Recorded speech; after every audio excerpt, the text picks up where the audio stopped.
শিগগিরই সংস্কার ও নির্বাচনের রূপরেখা দেবে অন্তর্বর্তীকালীন সরকার। প্রধান উপদেষ্টার সাথে বৈঠক শেষে বিএনপি মহাসচিব মির্জা ফখরুল ইসলাম আলমগীর জানান, দ্রুত সময়ের মধ্যে দেশ স্থিতিশীল করে নির্বাচনের তারিখ ঘোষণা করবে সরকার। আর এদিকে এক যুগের বেশি সময় পর বিএনপির সাথে বৈঠক করে আগামী নির্বাচনের সময়সীমা জানতে চেয়েছেন রাশিয়ার রাষ্ট্রদূত।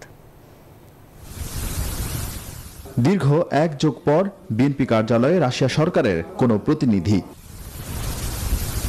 হাসিনা সরকারের পতনের পর বিশ্বের প্রভাবশালী প্রায় সব দেশ ও সংস্থার ঢাকায় নিযুক্ত প্রতিনিধিরা বিএনপি মহাসচিবের সাথে ধারাবাহিকভাবে সৌজন্য সাক্ষাৎ করছেন। এবার যোগ হলেন ঢাকা নিযুক্ত রাশিয়ার রাষ্ট্রদূত আলেকজান্ডার মন্টিটোস্কি। বৃহস্পতিবার সকালে গুলশানে বিএনপি চেয়ারপারসনের কার্যালয়ে এই বৈঠক হয়।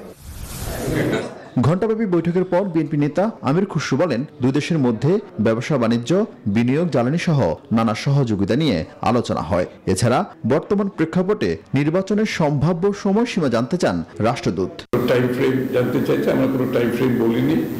আমরা বলেছি এটা আমরা সরকার, বর্তমান ইন্টারিম সরকারকে আমরা সমর্থন দিচ্ছি, তাদের যে কার্যক্রমে আমরা পূর্ণ সমর্থন দিচ্ছি এবং আমরা একসাথে কাজ করছি। এদিকে প্রধান উপদেষ্টার সাথে বৈঠক করেছেন বিএনপি মহাসচিব সহ দুজন স্থায়ী কমিটির সদস্য। বিষয়বস্তু খোলাসা না করলেও আলোচনা ফলপ্রসূ হয়েছে বলে জানান বিএনপি মহাসচিব।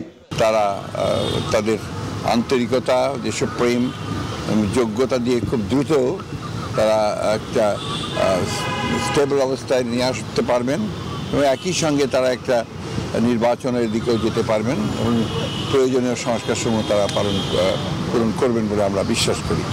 আজকে আমাদের আলোচনা অত্যন্ত ফলপ্রসূ। শীঘ্রই অন্যান্য রাজনৈতিক দলের সাথেও অন্তর্বর্তীকালীন সরকার আলোচনা শুরু করবে বলে জানান বিএনপি মহাসচিব। আরিফিন শাকিল, নিউজ 24, ঢাকা।